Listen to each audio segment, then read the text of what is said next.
misafirlerimiz Disamder Amida Medeniyetler Korosu'nun hazırladığı Anadolu ve Mezopotamya ezgileri konserine hoş geldiniz, şeref verdiniz efendim.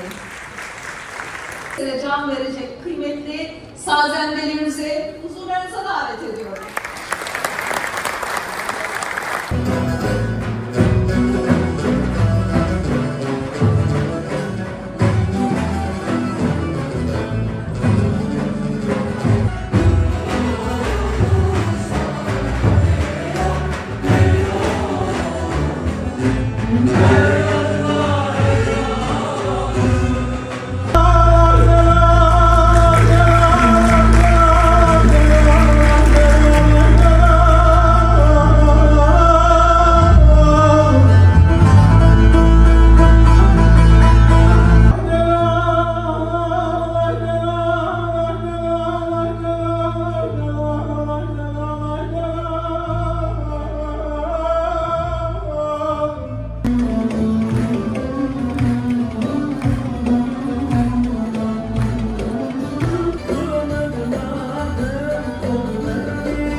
alkışlarınızla daha iyi yerlere gideceğimize inanıyoruz.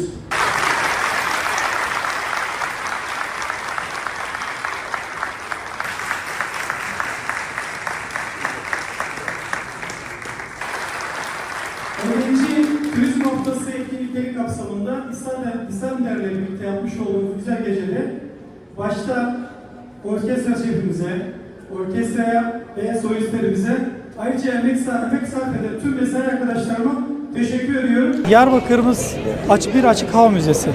Sadece kültürüyle değil, tarihi destinasyonları da öyle. Bu gecede çok dilli ve her müziğin bir dili var diyoruz ya, müziğin, sesin bir dili var.